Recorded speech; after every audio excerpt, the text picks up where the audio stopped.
नमस्कार, मैं डीएस चौहान, राष्ट्रीय अध्यक्ष जन रक्षा पार्टी, आप सभी देशवासियों को सादर प्रणाम करता हूं। हाल ही में उत्तर प्रदेश के मुख्यमंत्री श्री योगी आदित्यनाथ जी ने कहा है कि उत्तर प्रदेश में जनसंख्या नियंत्रण कानून लागू होगा। मैं उनके इस बात का स्वागत करता हूं और उत्तर प्रदेश में ही नहीं पूरे देश में जनसंख्या नियंत्रण कानून लागू होना चाहिए। किंतु जो योगी सरकार फार्मूला लेकर के आई है जनसंख्या को नियंत्रित करने के लिए, उसका मैं पुरजोर विरोध करता हूं। योगी सरकार केवल आगामी 2022 के विधानसभा चुनाव को मद्देनजर ये जो जनसंख्या बिल लेकर के आई है, ये बिल वास्तव में जैसा कि इन लोगों का मानना है कि इससे जो मुस्लिम जनसंख्या बढ़ रही है उस पर प्रतिबंध लगेगा, ऐसा कुछ नहीं है साथियों। ये जो जनसंख्या का बिल लेकर के आए हैं, इसमें हिंदुओं का ही नुकसान है और ख़ास तौर से वो हिंदू भाई जो मध्यम वर्गीय हैं और जो निम्न वर्गीय जीवन जीने को मजबूर हैं, जिनके पास आज भी बहुत सारी परिवार नियोजन की सुविधाएं नहीं पहुंच पा रही हैं। केंद्र सरकार अगर वास्तव में जनसंख्या नियंत्रण कानून लाना चाहती है तो उसके लिए लोगों को शिक्षित करे, लोगों को जागरूक करे, साथ ही साथ जो परिवार नियोजन की सुविधाएं हैं, जो परिवार नियोजन की जो दवाएं हैं, वो लोगों तक पहुंचाए ताकि उनके अंदर एक जागरूकता उत्पन्न हो सके। किंतु जो अभी उत्तर प्रदेश सरकार ने जनसंख्या नियंत्रण को लेकर के बिल ड्राफ्ट किया है और जिस पर उन्होंने प्रदेशवासियों से राय मांगी है, तो मैं मुख्यमंत्री जी से पूछना चाहता हूं कि जैसा कि आपने कहा है कि इस जनसंख्या नियंत्रण के माध्यम से कि जो सरकारी सुविधाएं हैं वो नहीं मिलेंगी, मान लीजिए अगर आप नहीं देते हैं तो क्या गारंटी है कि इससे जनसंख्या रुक जाएगी। जो एक खास तबका है, जो मुसलमानों का एक खास तबका है, जो सरकारी नौकरी की तरफ जाता ही नहीं है, वो खाली व्यवसाय में अपना समय ज़्यादा व्यतीत करता है या व्यवसाय को ज़्यादा करना पसंद करता है, अगर वो कह दे कि मुख्यमंत्री जी हम आपकी सुविधाओं को नहीं लेंगे, तो आप उनके द्वारा बढ़ाई जा रही जनसंख्या को कैसे नियंत्रित करेंगे। दूसरा सवाल मैं मुख्यमंत्री जी से ये पूछना चाहता हूँ कि जैसा कि आपने कहा है कि जिनके 2 बच्चों से अधिक होंगे वो स्थानीय निकाय चुनाव नहीं लड़ पाएंगे, लोकल बॉडी जिसमें ग्राम पंचायत व नगर निगम व परिषदीय चुनाव आते हैं, ये नहीं लड़ सकेंगे। ऐसा खाली इन पे क्यों? मुख्यमंत्री जी, आपकी सत्ता है उत्तर प्रदेश में और आपके 152 ऐसे विधायक हैं जिनके 3 से 8 बच्चे हैं, तो आप ये नियम और कानून विधायकों और सांसदों पर क्यों नहीं लागू करते हैं? क्या आपके अंदर दम है या हिम्मत है कि आप एक समान कानून बनाएं जिसमें चाहे वो प्रधानी का चुनाव हो या फिर विधायकी का चुनाव हो या सांसदी का चुनाव हो या नगर निकाय का हो, किसी भी स्तर का ऐसा व्यक्ति जिसके 2 बच्चे हैं वो लड़ने का पात्र नहीं होगा, ना ही उसके माता पिता होंगे। क्या आपके अंदर या आपकी भाजपा सरकार में इतनी दम है? शायद नहीं। जिस दिन आप ये कह देंगे उस दिन आप 17 से बाहर कर दिए जाएंगे, क्योंकि 152 विधायक ऐसे हैं जिनके 3 से अधिक बच्चे हैं। इसका मतलब न तो ये चुनाव लड़ पाएंगे और ना ही इनकी संतानें लड़ पाएंगी। अब सवाल ये उठता है कि ये जो जनसंख्या कैसे नियंत्रित हो, तो मैं आपको सुझाव देना चाहूँगा, अगर जनसंख्या को वास्तव में आप नियंत्रित करना चाहते हैं, और मैं भी चाहता हूँ कि देश में जनसंख्या नियंत्रित हो, क्योंकि किसी भी देश की विकास में वहाँ की जनसंख्या की अहम भूमिका होती है। बहुत सारे ऐसे विकसित राष्ट्र हैं जिनकी जनसंख्या हमारे प्रदेशों से भी कम है, किंतु वहाँ का जो जीवन स्तर है वो हमारे देश से कई गुना बेहतर है। उसकी वजह है वहाँ कम जनसंख्या का होना, साथ ही साथ वहाँ के लोगों का शिक्षित होना, खास तौर से तकनीकी शिक्षा में आगे होना।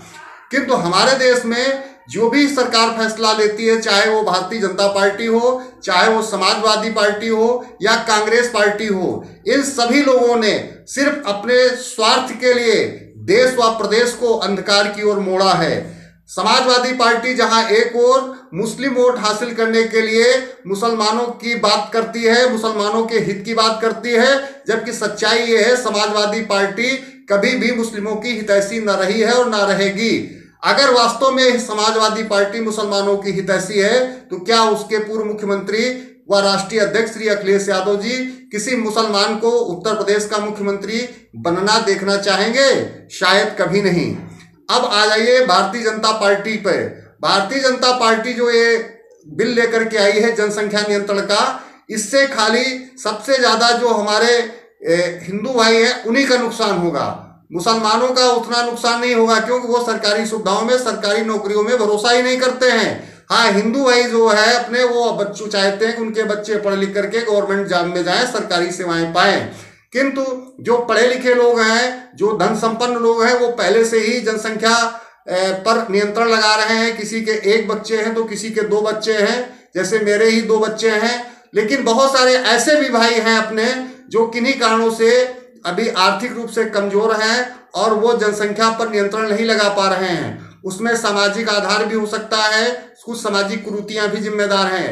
तो मैं ये जो योगी सरकार द्वारा चुनाव को लेकर के जनता में भ्रम फैलाने के लिए एक कानून लाया जा रहा है, इसका मैं और जनरक्षा पार्टी पुरजोर विरोध करती है। साथ ही साथ मांग करती है कि देश में एक ऐसा सशक्त कानून आना चाहिए जनसंख्या नियंत्रण को लेकर के, जो जाति, धर्म, वर्ग सबसे हटकर होना चाहिए। जनसंख्या अगर नियंत्रण वास्तव में करना है तो आप बिल ड्राफ्ट कीजिए, कानून बनाइए केंद्र स्तर पर, जिसमें ये वर्णन हो 1 बच्चा या 2 बच्चा या 3। ये इसके लिए सभी धर्म गुरुओं से, सभी राजनीतिक दलों के अध्यक्षों से व सभी अन्य सामाजिक संगठनों से का एक प्रतिनिधिमंडल बुलाकर उनसे राय मांगिए कि कम से कम कितने बच्चे निर्धारित किए जाएं, 1 हो या 2 हो या 3 हो। इसमें मैं नहीं कहूंगा कि 1 हो या 2 हो या 3 हो, क्योंकि योगी आदित्यनाथ जी के 2 बच्चे ही नहीं, वो कल को कह देंगे नहीं हर घर में एक संत होना चाहिए, तो ऐसा नहीं होना चाहिए। ये व्यक्ति के अपने अपने अनुभव है, अपनी अपनी विचारधारा है, किंतु देश पर या प्रदेश में किसी व्यक्ति विशेष की विचारधारा को थोपा जाना ये तानाशाही है। तथा मैं मांग करता हूं कि एक ऐसा कानून ड्राफ्ट किया जाए जिसमें ये स्पष्ट होना चाहिए कि जो 2 या 2 से अधिक जो भी एक निर्धारण होगी इतने ही बच्चे पैदा करेगा, उससे अधिक अगर कोई माता पिता संतान को जन्म देता है तो उसको सरकारी सुविधाओं के साथ साथ उसका मतदान करने का अधिकार माता पिता को, साथ ही साथ उसकी संतानों को मतदान करने का अधिकार नहीं होगा। पहली बात तो नंबर 1 ये होना अनिवार्य है। अगर ये नहीं होगा तो ये जनसंख्या ड्राफ्ट करने से कोई फायदा नहीं है। भारतीय जनता पार्टी ये कानून बना के चली जाएगी, बाद में हिंदुओं के लिए ही ये घातक होगा। दूसरा ये होना चाहिए कि अगर कोई निर्धारित 1 या 2 से या 3 से जो भी सरकार निर्धारित करेगी उससे अधिक कोई संतान पैदा करता है तो उसको समाज में एक दूसरी भावना से देखा जाएगा, सामाजिक उसका बहिष्कार किया जाएगा। इस तरह के बहुत सारे बिंदु हैं जिनको लेकर के अगर ये जनसंख्या नियंत्रण बिल बनाया जाता है या कानून बनाया जाता है उसका तो हम सभी लोग स्वागत करेंगे। किंतु वर्तमान समय में चुनाव को लेकर के उत्तर प्रदेश में जो गिरती कानून व्यवस्था है, जंगल राज है, इन सबसे जैसे समाजवादी पार्टी का गुंडा राज था उससे जनता उब चुकी थी, तो भारतीय जनता पार्टी के कानून के राज को देखा।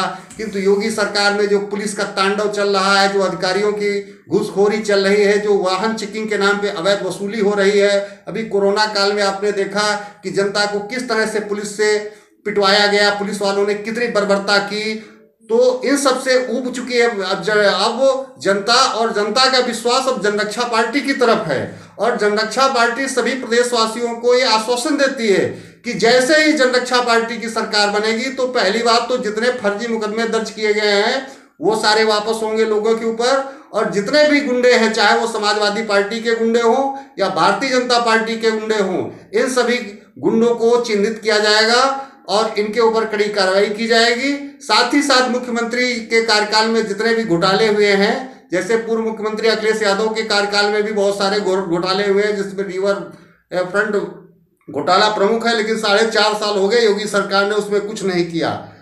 इसी तरीके से योगी सरकार में बहुत सारे भी कोविड-19 महामारी में बहुत सारे घोटाले हुए हैं, इनकी सब जांच कराई जाएगी और साथ ही साथ इस पर सख्त कार्रवाई की जाएगी।